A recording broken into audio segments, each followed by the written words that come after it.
Man. Yeah, go figure. You're just playing Shaman's Harvest, and I'm about to talk to these guys from Shaman's Harvest. How are you dudes doing? Yeah, doing great, man. 95.7 The Rock. How are y'all? We're doing good. We're doing good. You know, we love Dirty Diana, and I want to know first and foremost, who thought of it? Was it one guy? Was it a group decision? Was it just because, you know, it's such a non-rock cover song, I guess, if you will? Oh, completely, man. It was an accident, really, is what it was. We were out of songs to do. We had been playing it around, just kicking it around at sound checks and stuff on tour. Had no intention of recording it, and the producer was like, okay, well, what else you got? And we're like, well, we got this song. We tracked the song, and the guy he didn't even realize it was a Michael Jackson song. Really? Yeah. How do you call yourself a producer and not know that song is a Michael Jackson song?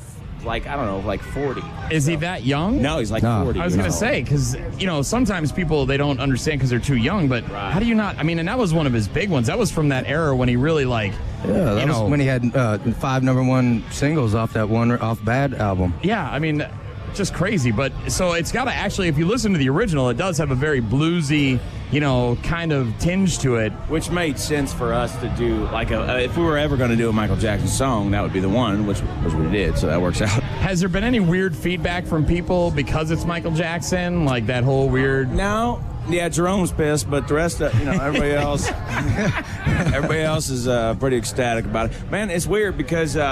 we'll get a lot of things being like, well, I don't like Michael Jackson. Well, First of all, I don't understand how you can't like Michael Jackson. I mean, he's freaking Michael Jackson, you know? So,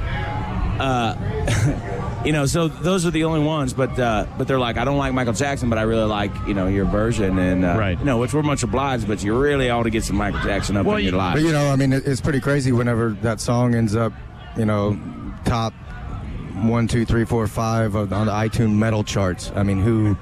Right. Who would have, that was probably the only chart Michael Jackson was never on. I'm sure. So we're really just doing him a favor, and All right. Cheers to you, Mike. Who hits the falsettos if you got to do that? I mean, like, if you do another Michael Jackson tune, like you just hit the falsetto, that was pretty good. We're going to leave it to the bass player just to have that full contrast. Like, you would never guess that he would be the guy. Are any of you going to nail your shoes to the ground so you can do that really cool lean thing that he did? Man, I've been thinking about it a lot, man.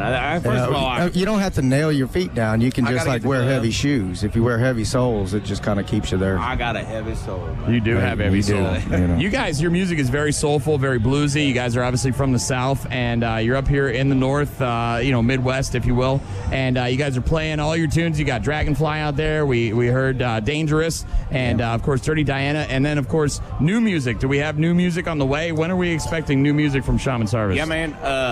We've got to decide on the single first. I mean, it might be Blood in the Water, which would be kind of embracing our full-on Southern roots, which usually rock radio hates. But if it's, the only time we hate it is if it's too much banjo. If there's a lot of banjo, then you're kind of like, Yeah, we'll take less banjo, more cowbell, But as I was saying earlier, this year it seems kind of like the Southern Rock revival here at Rockfest, because we had you guys, we had Sons of Texas right before you guys, we also had Jackal, we had Blackstone Cherry, so there's definitely that really country Southern rock sort of vibe to Rockfest this year. What's interesting is you see it across the country, man, in general. Absolutely. A lot of festivals we're starting to kick open the door, and it is a Southern rock revival, really, and across the whole country. I think people want to hear more organic things. They don't want to have.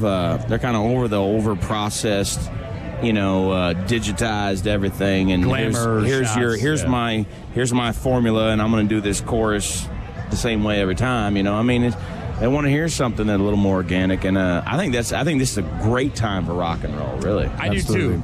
Gene Simmons recently said that rock is dead. And, so did Kanye.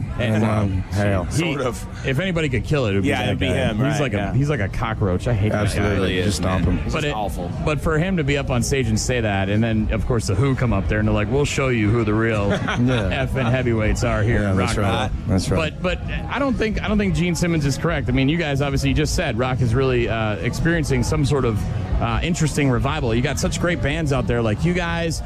Sons of Texas are sort of new. You got Wayland, who have been on the road for a number of years. You got Pop Evil, who've really come out of, the kind of the middle of nowhere. I mean, they were all over the NHL a few years ago with Last Man Standing. Yeah. You've got so many great bands. Boboflex, you got Royal Bliss. Oh, yeah. And I think, God, is there people guys. we're missing that you guys know about? Crowbot, that's one right there, man. I tell you what, man, those guys put on a massive performance, and it's a very vintage feel. They're not Southern, but it's a very vintage thing. It's new. It's not something that's that's hashed over and over and over again. Yeah. And I think that's what this industry needs is just people like Crowbot and the Southern Rock Revival. It's not. I mean, we're not doing Skinnerd out there, honestly, but it's still, there's that soul and everything in it, man. It's just passion, and I think. It's not these tracks. We're not going to play a bunch of tracks, and you're not going to hear a bunch of. I probably won't do too many wardrobe changes. Maybe 1 or 5. You might need a new shirt. I got to be honest. I do need a new shirt. It was gray, and now it's like black. It smells terrible too. Yeah. Well, the thing is, man, I've got so many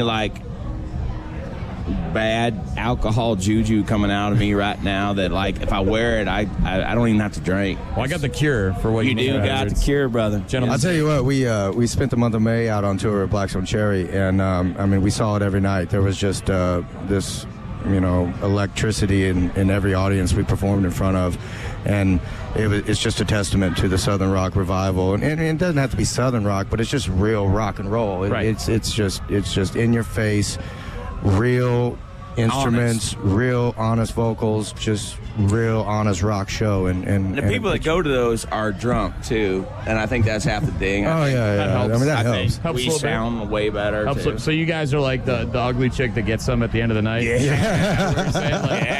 Gotta pull the old wolf man. Yeah. Hey. Well, I thank you very much for stopping in and talking to us here at Shaman's Harvest at the 95.7 The Rock booth here at Rockfest. Are you going to go do the bungee jump thing over there? We are. Yep, we actually got a VIP guy that came in today. He was like, "Oh, so what? Do I get to go on the tour bus and hang out and stuff?" No, man, we're going to the bungee thing, and that's your VIP experience, brother. They also have a helicopter that drives. We're gonna do that too. If we can drop our VIP off the helicopter, we're gonna skydive out. And I don't know if you can see it, but the Red Bull guys, they have those those clear plastic balls that you put on, and then you run into each other. Try to knock is that what them dudes are doing? Running down the thing, man. We're definitely doing I'm that. too old for that stuff. No, we're doing it. Nate, we're doing it. We're gonna put our drummer over here. He don't say much, but we're gonna put him up in one of them things, man. We're gonna roll him down the hill. You might have to shave half his beard off because that thing is glorious. Yeah, it is pretty glorious.